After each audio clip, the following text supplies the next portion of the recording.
Tonight, we are bringing you a story of a military disaster so complete, so incredibly fast, that it has forced the Russian government to finally admit the truth.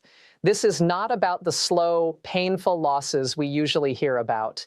This is the story of a total catastrophe that unfolded not over many weeks of fighting, but in just 72 hours. 72 hours is all it took for an entire Russian elite brigade, one of the best, most professional fighting forces the Kremlin has, to be completely wiped off the map, gone. 72 hours that forced the Russian Ministry of Defense to go on state television and admit something they have spent months trying to hide, that their most highly trained, most capable units are being destroyed, one after the other. 72 hours that ended with Ukraine's spy chief, Kylo Budanov, holding secret messages that showed the sheer total panic running through Russia's military command. Think about that, 72 hours, 3 days. In that short time, Russia's military leadership tried a huge, dangerous gamble. It was a move that crossed a critical line, a line that military experts at NATO had hoped would never be crossed. That line separates normal, expected losses from a total breakdown of the entire organization. When that line was broken, Ukraine's main intelligence agency, the GUR, didn't waste a second. They struck back with incredible accuracy, perfect teamwork, and the kind of battlefield knowledge that is now completely changing the war in areas where Russia thought they were winning. For 3 weeks leading up to this, there were small, quiet signs. These signs didn't come from official government announcements or fancy Russian military press conferences. They were just tiny pieces of information, whispers on the radio, and changes in satellite photos, all suggesting that Moscow was getting ready for something huge, something massive in the area around Bakhmut. Russia's attacks in eastern Ukraine have been brutal, yes, but they have also been predictable. Their movements usually follow a certain rhythm, a known way of doing things.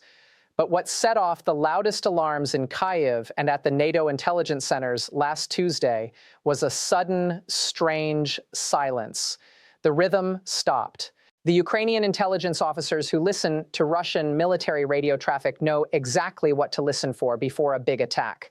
The supply talk between commanders, the sudden burst of encrypted messages from forward positions, the movement of big guns, the sudden total radio silence that always comes right before a major operation. This week, all of that went quiet.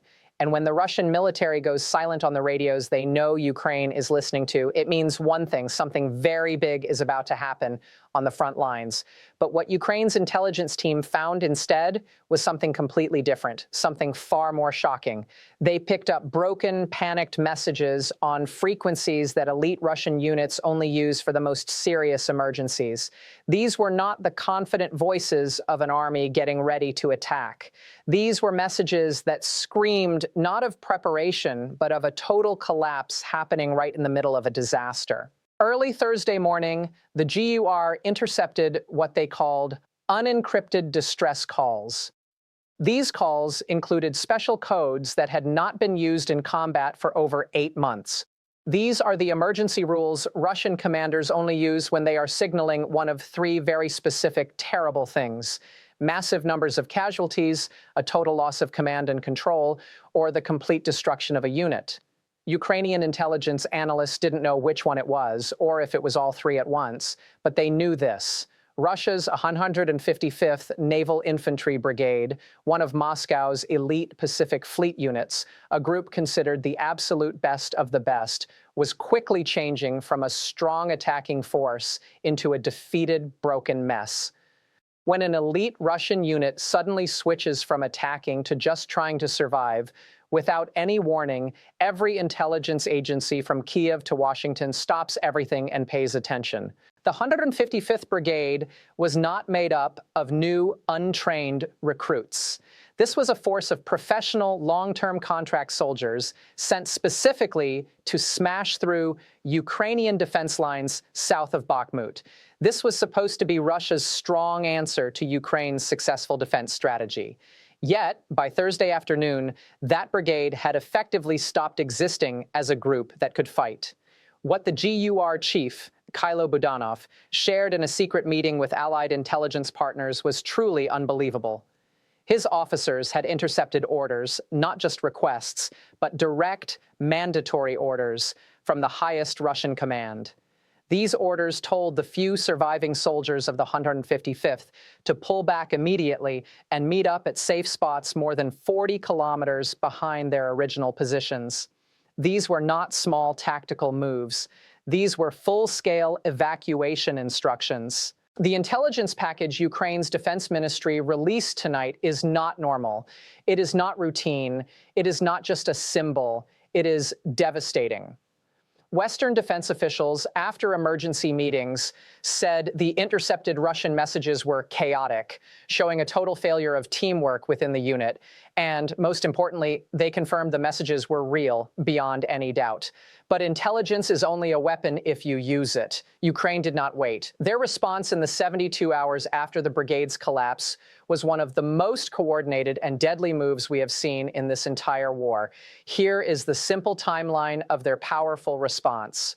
Within 6 hours of finding out the 155th Brigade was falling apart, Ukrainian artillery units launched a precise, massive attack against the Russian safe spots. They didn't hit the front lines. They hit the escape routes and rally points that the Russian command had just revealed in their panic.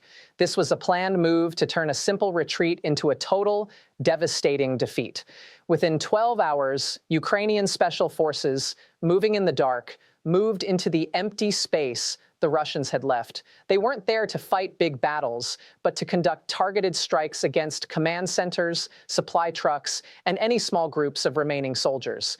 They were taking full advantage of the chaos that the intercepted orders had created. Within 24 hours, the Russian Ministry of Defense was forced to make a rare, public statement admitting significant losses in the Bakhmut area. This was not just about controlling the news. This was the forced admission of a military disaster they could no longer hide from their own state media or their own people. When a force as elite as the 155th Naval Infantry Brigade disappears in 72 hours, when Moscow is forced to admit a catastrophic loss, and when Ukraine shows this level of security, fighting skill, and control over the narrative all at the same time, it means something much bigger than small setbacks is happening. It means the entire system is failing. Military analysts are now trying to figure out what this means for the future of the war. They are looking at several possibilities. One, Russia is switching to defense. Russia might be getting ready to stop attacking and start defending, finally accepting that they cannot achieve their biggest goals. Two, desperate attacks. Moscow might be trying to show they can still attack to keep support at home, no matter the cost in lives and equipment. Three, a forced breakthrough.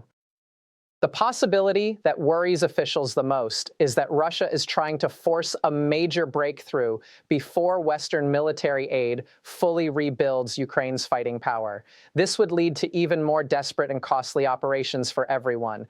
But this week, Ukraine took that choice away from Russia. They didn't wait for Russia to gather forces for another attack. They didn't let Moscow choose when and where the next big fight would be. They didn't give the advantage to an enemy with more soldiers.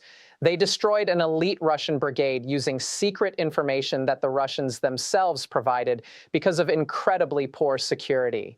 What we are watching now is a tough test of who can last longer and who has better intelligence. Russia wants to see if Ukraine can keep up this level of intelligence-driven operations as the war drags on.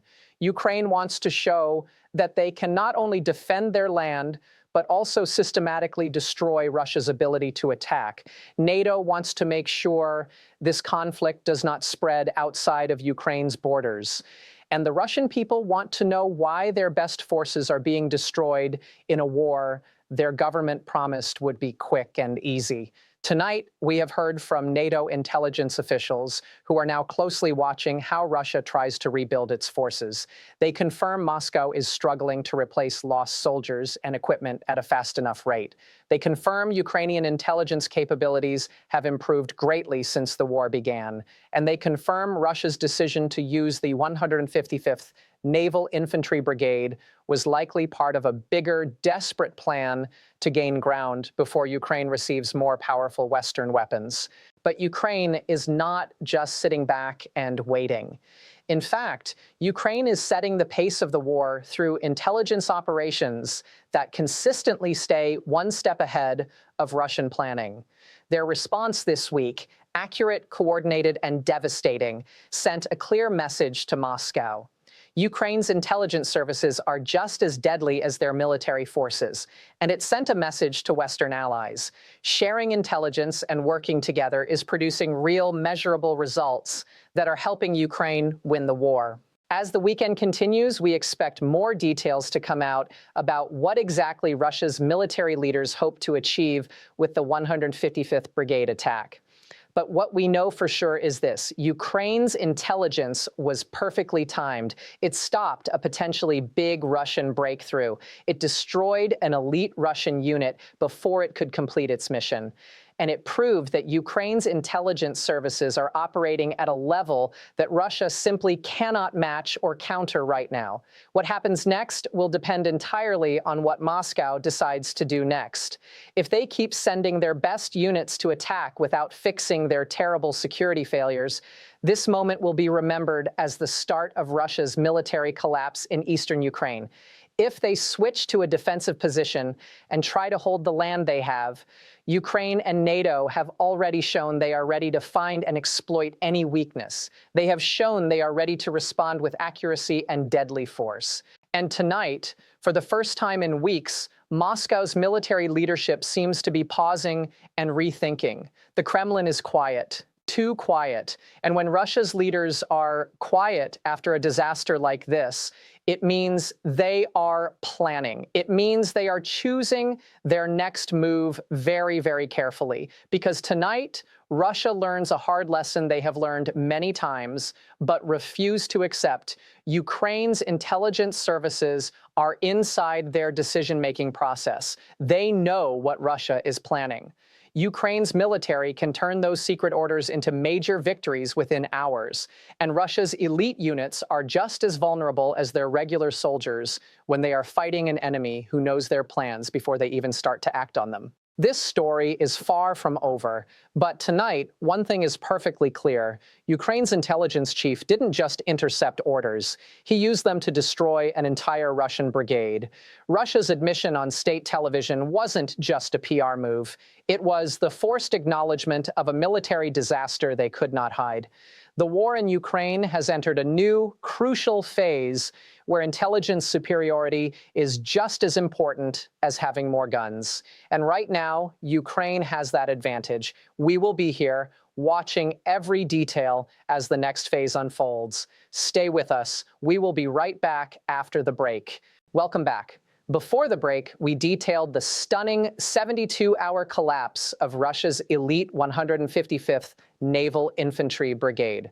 The sheer speed and completeness of this defeat are what make it a turning point, not just another battle.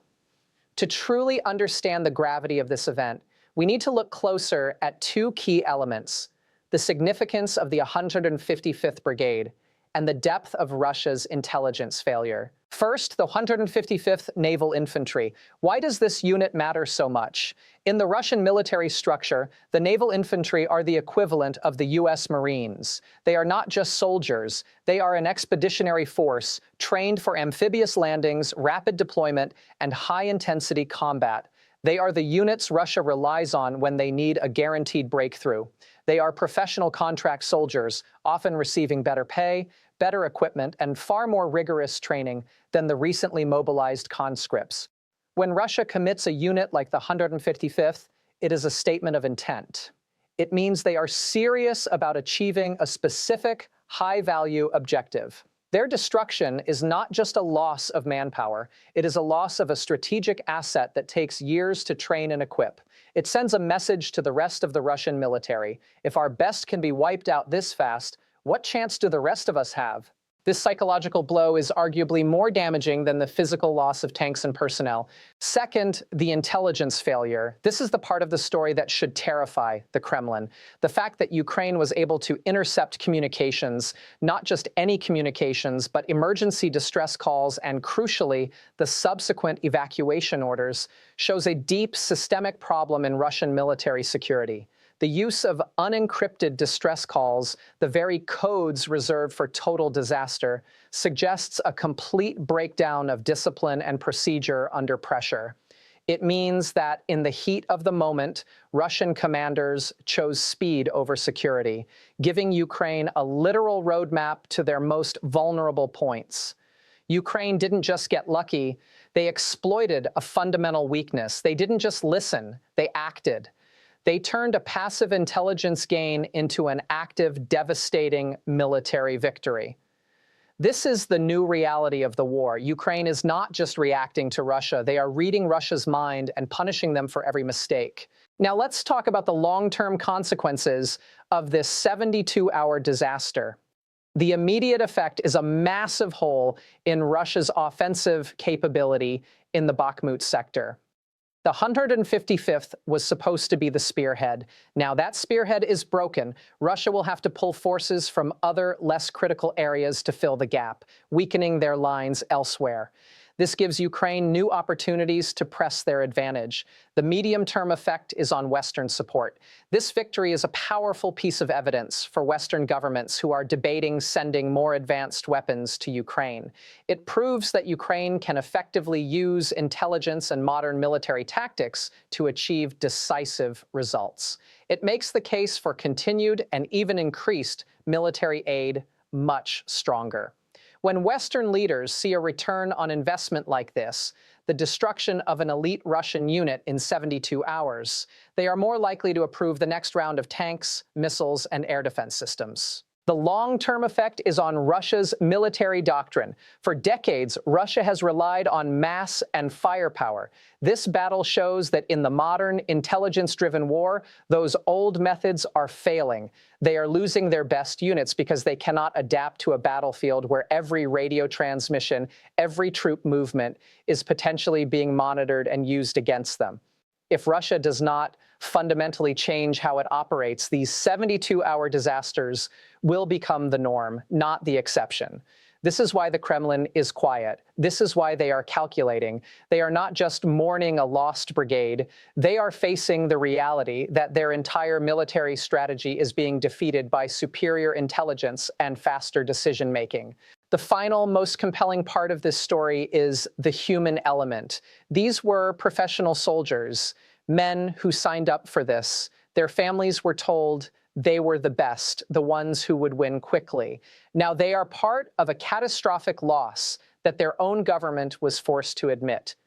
The internal pressure on the Russian military leadership, the generals who ordered this failed attack, must be immense. They have lost face, they have lost their best men, and they have revealed a massive weakness to the world. Ukraine's intelligence chief, Kylo Budanov, has emerged as one of the most effective leaders of this war. He didn't fire a single shot, but he orchestrated the destruction of an entire brigade simply by being smarter and faster. He turned Russia's panic into Ukraine's victory.